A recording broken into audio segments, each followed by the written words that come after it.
The honourable member from Cardston-Taber-Warner. Thank you, Madam Speaker. I appreciate this opportunity to speak about the Responsible Energy Development Act. For a long time now, our regulatory approval process has been bogged down in a quagmire of regulatory delays and burdensome bureaucracies. I was fascinated to hear the stories that our leader told today. Kind of horror stories, didn't you think? Quite shocking. This act appears to be designed to make our processes competitive with our neighbours, restoring energy companies' faith in Alberta, and making it easier for them to plan and initiate new projects in a cost-effective way. I think most of us who recognize that we rely on businesses to create wealth-producing jobs and add revenue to provincial coffers realize that this needs to be fixed in a non-veterinary way, I hasten to add. I didn't think anybody was awake over there. In our eagerness to rectify wrongs of the past, I said, I think this needs to be fixed in a non-veterinary way. In our eagerness to rectify wrongs of the past, however, let us not discard the good parts that protected the rights of all stakeholders.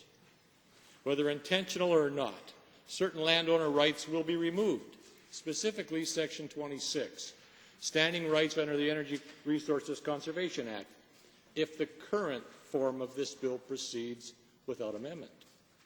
Part 2 of the bill, dealing with hearings and reviews, is very problematic. It is this entire section that reduces landowners' rights. Currently, Section 26 of the Energy Resources Conservation Act describes a clear process of appeal for those who might be affected by an ERCB decision, including proactive disclosures of relevant information by the regulatory body and a right to a hearing by an appeal body independent of the regulator. The language in the new legislation is far weaker and does not guarantee a right of appeal. See Bill 2, Sections 31 through 35. The current legislation also removes landowners' rights to appeal to the Environmental Appeals Board and gives the regulator the power to review his own decisions. It is unlikely that the regulator will be inclined to amend his own decisions. As was mentioned earlier, it's not easy to admit you are wrong. Thus, Section 36 removes another important opportunity of appeal for landowners. The ERCB ethos does not appear to be aimed at protecting the environment or landowners. There have been checks on its pro-industry mandate in the past that are being eliminated. We believe the language and protections contained in Section 26 of the Energy Resources Conservation Act should be placed into Bill 2. In particular, there should be an external appeal body like the Environmental Appeals Board, which is being cut out by this Act. I received input on this bill from an expert in advocating for landowners' rights, Mr. Darrell Bennett. He's a constituent of mine, as well as a knowledgeable, vocal spokesman for his many landowner clients. With his permission, I will now share some of his comments to me, his MLA. I quote, "I'm getting sick of what is happening in this province, and not a few landowners are mentioning this. This is about taking the few remaining rights away from the landowners and streamlining the process so that industry does not need to deal with environmental or landowner concerns. Basically, government is getting tired of informed landowners being able to use the system to protect themselves.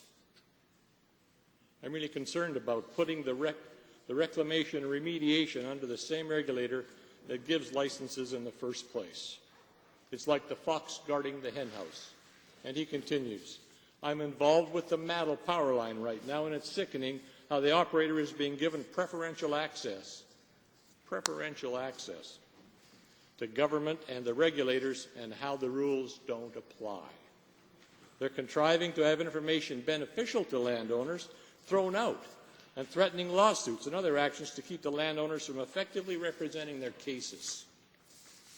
The biggest problem with these regulators is that their decisions are very difficult and costly to review.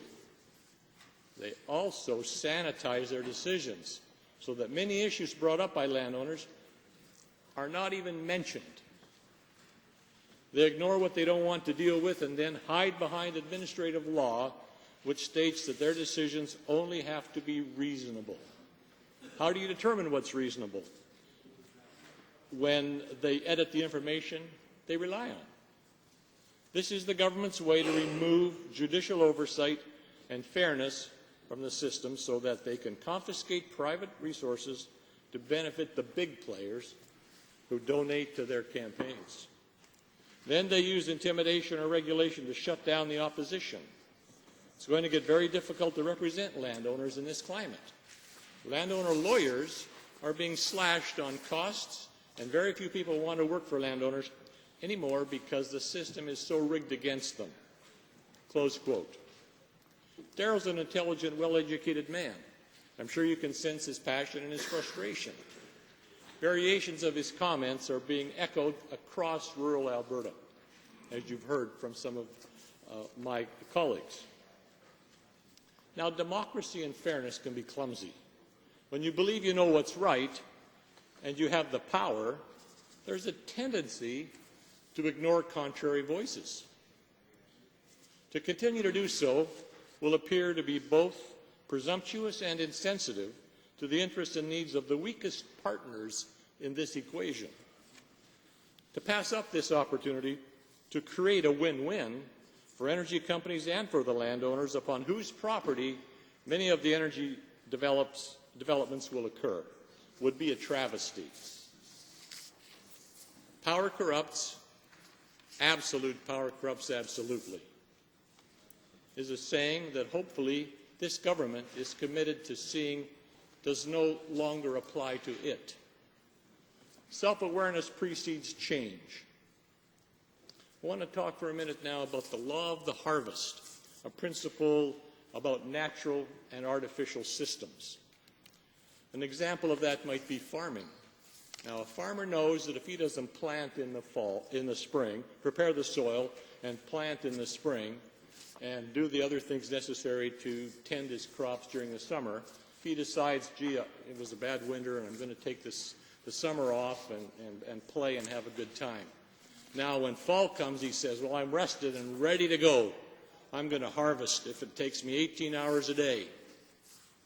Well, what's he going to harvest? He didn't plant anything. That's a natural system where choices have clear consequences. Education might be considered an artificial system, where if the goal is to get an A, you might just cram for your final exam. And I suspect some of us got pretty good at cramming when we were in school. But what's the half-life of crammed knowledge? It's probably just barely long enough to get the test written. And maybe you get an A. But does that A demonstrate that you mastered the material? I submit that it doesn't in such cases. So you could fool the system. The teacher might think you're brilliant. You got an A. But did you really get an education? No. Now, how many of you would like to be operated on, say, a delicate brain surgery procedure, by a doctor who, as a student, knew how to beat the system, who crammed for his exams? I wouldn't have confidence in his performance, and you wouldn't either. Natural versus artificial systems. Government creates some artificial systems and some artificial rights from time to time. We need to have laws and rules and regulations like this Act that make sure that we have equal rights to government services, to government regulations, and to government regulators, to government boards and the courts, and to protection from incursion and unjust acts that may be perpetrated on us, unjust use or access to our land. There are natural rights and there are artificial rights. Let me tell you about Farmer McGregor, who gets a letter from the government, and he's just thrilled to get the letter because it says, "Dear Farmer McGregor, you don't have to plant this year because we've got too much grain, so we're going to pay you to bank your land." And he's thrilled. "Martha," he says to his wife, "great news. We don't have to work this year. They're going to pay us to bank our land. And they feel pretty good about it. They kind of celebrate it. But then they get the rest of the story. The letter the next day says, oh, by the way, Farmer McGregor, you're going to have to go to your neighbors and get the money from them. You'll go to Mr. Smith, your neighbor next door, and ask him for $1,000 so you don't have to work this year. Or you go to Mr. Jones across the street and ask him for $500 so you don't have to work this year, and so on. Well, you know what, Madam Speaker? He can't do that. He won't do that because he knows that he has no right to a portion of your income. He knows he can't look you in the eye and say, give me some money for not working.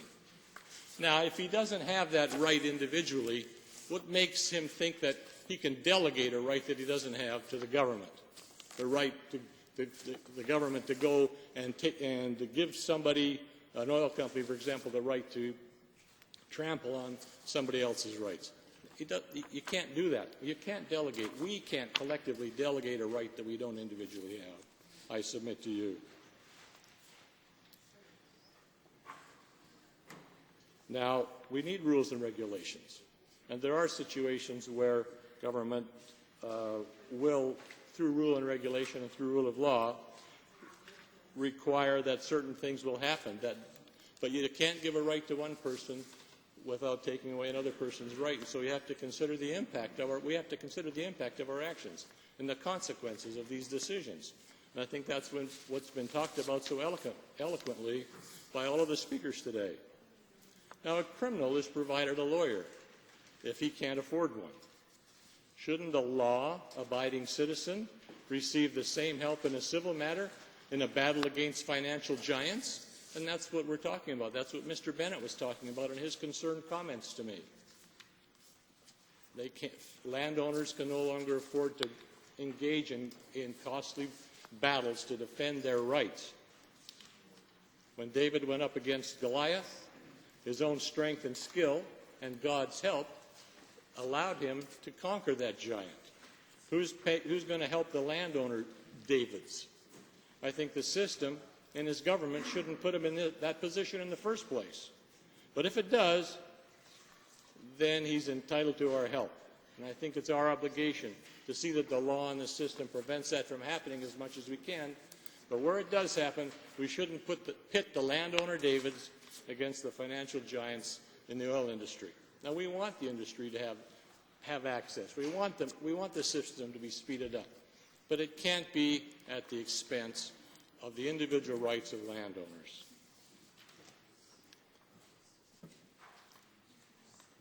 Every landowner should have a say in decisions that affect him or her. And I think that's where a lot of the frustration rises. Each of us wants to have a say in decisions that affect us.